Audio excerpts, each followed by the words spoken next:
શ્રી કન્યા વિદ્યા મંદિર જોશીપુરા જુનાગઢ જે કે ઠેસિયા સાહેબના સાનિધ્ય નીચે ચાલતી સંસ્થા, જેમાં એ સેકન્ડરી વિભાગમાં ધોરણ 12 સમાજશાસ્ત્ર ચેપ્ટર 5 સામાજિક પરિવર્તનના સામાજિક સાંસ્કૃતિક પ્રક્રિયાઓ પીરિયડ છે 5મો. આપણે અગાઉના ચેપ્ટરમાં પરિવર્તનનો અર્થ, પરિવર્તનના લક્ષણો, પરિવર્તનનું મહત્વ, સંસ્કૃતિકરણનો અર્થ, તેના પાસાઓ, તેનું મહત્વ, પશ્ચિમીકરણનો અર્થ અને તેના પાસાઓ, સંસ્કૃતિકરણને પ્રભાવી જ્ઞાતિ એ મુદ્દા પણ જોઈ ગયા. પછી આની પહેલાનો એક પીરિયડમાં આપણે જોયું હતું વૈશ્વિકીકરણનો અર્થ આપી તેની લાક્ષણિકતાની ચર્ચા કરો. અને આ છેલ્લો મુદ્દો છે ત્યાર પછીનો, અને એ છે ઉદારીકરણ.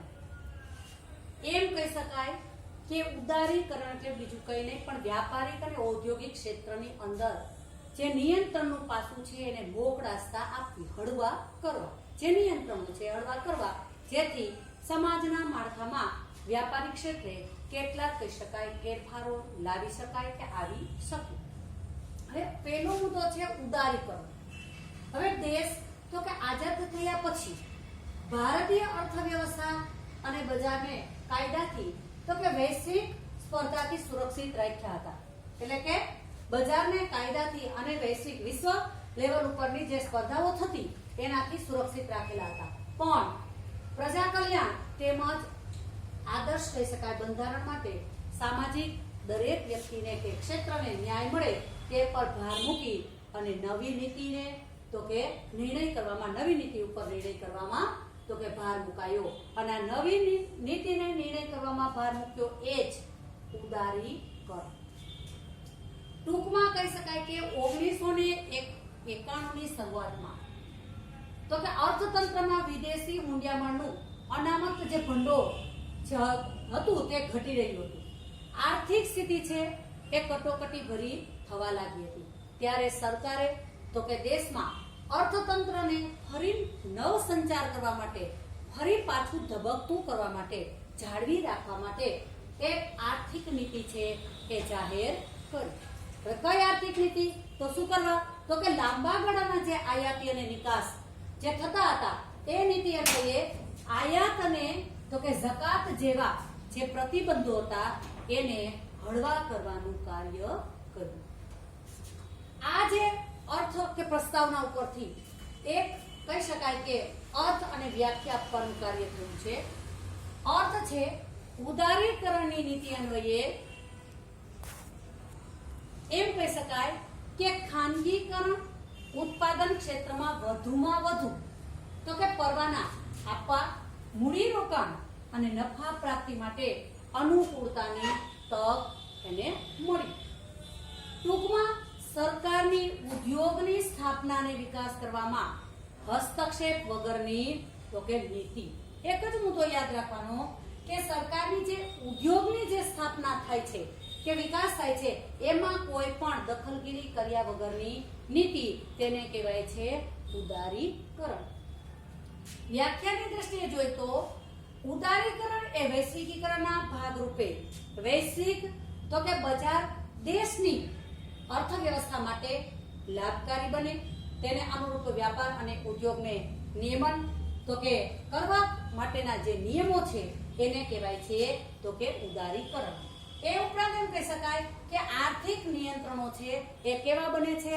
હળવા કરવામાં આવે છે, છૂટછાટવાળા કરવામાં આવે છે. દ્રષ્ટાંત તરીકે તાકી શકાય કે વિવિધ ક્ષેત્રે સીધા જ તો કે વિદેશી છે એ મૂડીરોકાણ કરવા માટેના પરવાના આપવા. એટલે કે વિદેશની અંદર પણ કોઈ જમીન છે, ઉદ્યોગ છે કે વ્યાપાર છે એના માટે થઈને દેશ કે અન્ય દેશો છે એકબીજા સાથે આદાન પ્રદાન કરી વિદેશી મૂડી છે એની અંદર રોકાણ કરવાનું કાર્ય કે જે અન્ય વિદેશના લોકો છે અહીંયા રોકાણ કરે, આપણા જે ભારતીય સમાજના વ્યક્તિઓ છે અન્ય વિદેશ ક્ષેત્રની અંદર તો કે મૂડી રોકાણ કરી શકે તેવી એક કહી શકાય પરવાનો આપવામાં આવ્યો.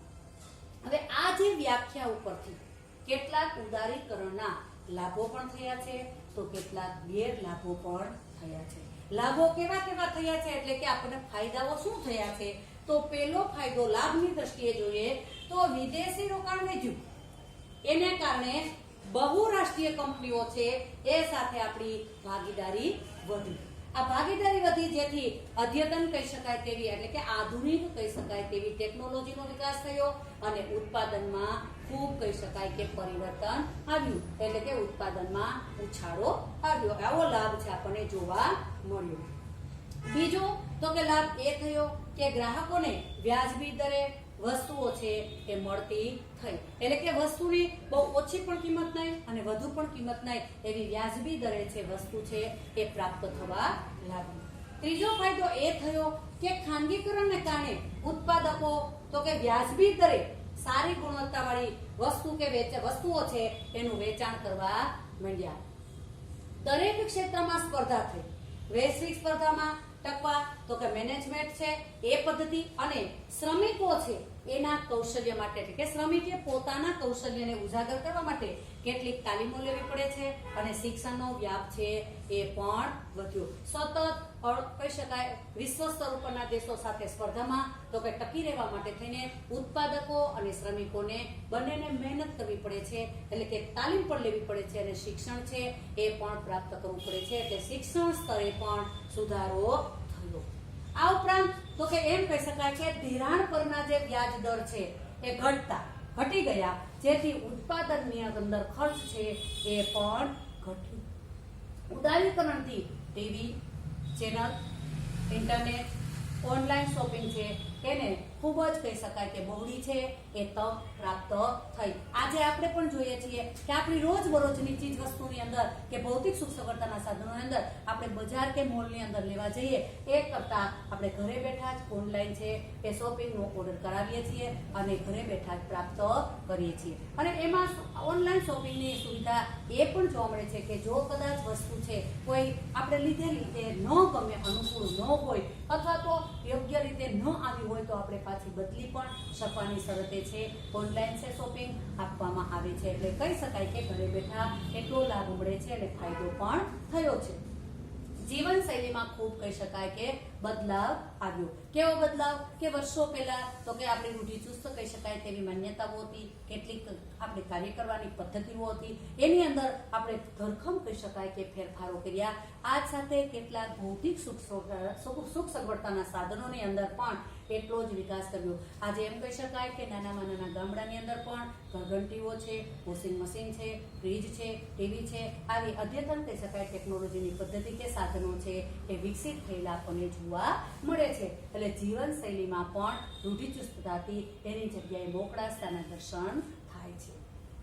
છેલ્લો મુદ્દો છે કે સામાજિક સાંસ્કૃતિક પાસામાં દરેક કહી શકાય કે જે પાસાઓ છે એની અંદર આદાન પ્રદાનની ગતિ છે એ વધી છે. એટલે કે આપણા વિચારો છે એ વિચારો અને જે ગ્રામીણ સમુદાયના સંકુચિત માણસના જે વિચારો છે એમાં ઘણો બધો કહી શકાય કે બદલાવ છે લાવી શકાય છે, ફેરફારો થઈ શકે છે. અને આજે આપણે જોઈએ છીએ કે સંચાર માધ્યમો દ્વારા દરેક ગામડાઓને રોડથી જોડવાનો અને વાહનોથી જોડવાનો પ્રયાસ થયો અને એને કારણે આજે ગામડાઓ છે એ સતત શહેરી સાથે શહેરીકરણની પ્રક્રિયામાં જોડાતા જાય છે અને પોતાની જીવનશૈલી છે એ બદલી શકે છે. સમાજનું માળખું અને સંસ્કૃતિના તત્વો એટલે કે આપણા જે રીત રિવાજ મૂલ્ય માન્યતા ધોરણો છે એને પણ આપણે સુધારો કરવાનું કાર્ય કર્યું.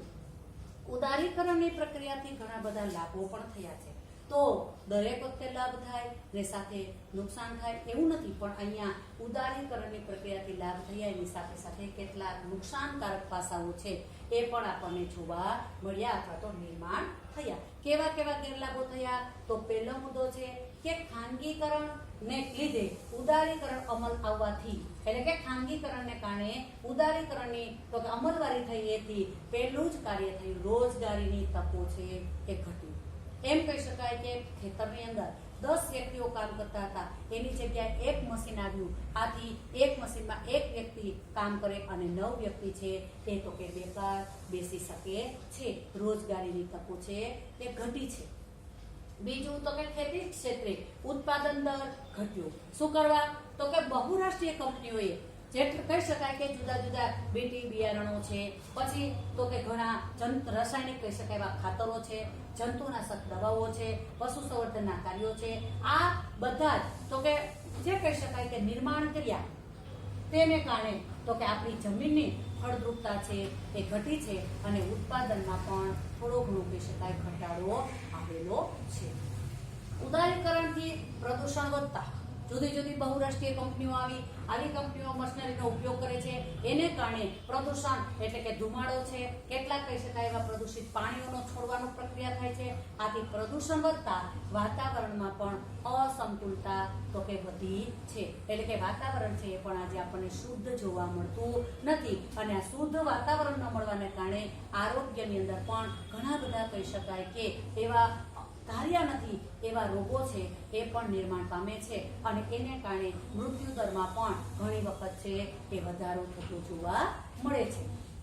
વિશ્વ વ્યાપાર સંગઠનની શરતોનું પાલન થતા તો કે આયાત જે નિકાસમાં એટલે આયાત જકાતની અંદર જે મોટો કહી શકાય કે પ્રમાણમાં તો કે ઉદારતા આવી, આથી કેટલાક આપણા ઉદારતાને કારણે નિકાસ દર છે એની ગતિ કેવી પ્રક્રિયા કેવી બની છે, ધીમી બની છે. આયાતીકરણ કર્યા કરીએ છીએ પણ નિકાસીકરણની પ્રક્રિયામાં ઘણો કહી શકાય કે ધીમો દર છે આપણને જોવા મળે છે.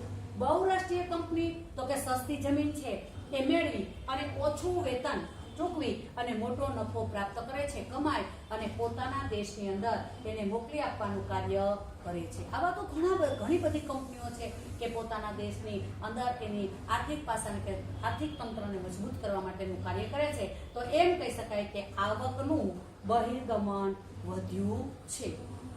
આ સાથે બેન્કિંગ ક્ષેત્રે તો કે સુધારા થતા તો કે બેંક ઓફ ઇન્ડિયાએ પોતાની થાપણો અને કેટલીક નાની બચત યોજનાના તો કે વ્યાજ દરો છે એ ઘટાડ્યા છે. આથી મધ્યમ વર્ગના વ્યક્તિઓ અને કેટલાક કહી શકાય કે પેન્શનર વર્ગો છે એને ઘણું કહી શકાય એવું નુકસાન થયેલું છે. અને છેલ્લા મુદ્દામાં એમ કહી શકાય કે ઉદારીકરણથી બધી જ બાબતોને બજાર પર છોડી દેવામાં આવી છે, એટલે બજાર સાથે ભેળવી દેવામાં આવી છે અને એને છોડી દીધી. એને કારણે એમ કહી શકાય કે અસમાનતા વધી અને આ અસમાનતા એ સમાજના માળખામાં તો કે મોંઘવારીનો દર છે એ વધાર્યો છે. આજે આપણે જોઈએ છીએ કે રોજગારીની તક આપણને ઓછી મળે છે અને મોંઘવારી છે એ વધુ પ્રાપ્ત થાય છે. આ રીતે જોઈએ તો ઉદારીકરણનો અર્થ આપી અને ઉદારીકરણના લાભ અને ગેરલાભ એવો પ્રશ્ન છે એ પૂછાય છે. પણ સ્વાધ્યાયના પ્રશ્ન આપેલા છે એ પ્રશ્ન આપણે જોવા, તેને વાંચવા અને તૈયાર અત્યારે એટલા માટે કે આ પ્રકરણ 5મું છે એ સનને 2020 અને 21ની તો કે કોરોના મહામારીને કારણે બોર્ડમાં આ પ્રશ્ન આ વર્ષે પૂછાય તેમ નથી, પણ છતાંય આપણે કરાવવાનું છે, વિડીયો મૂકીને ભણવાનું છે. એટલે આપણે આ પ્રશ્ન છે એ જોવાનું છે, વાંચવાનું છે.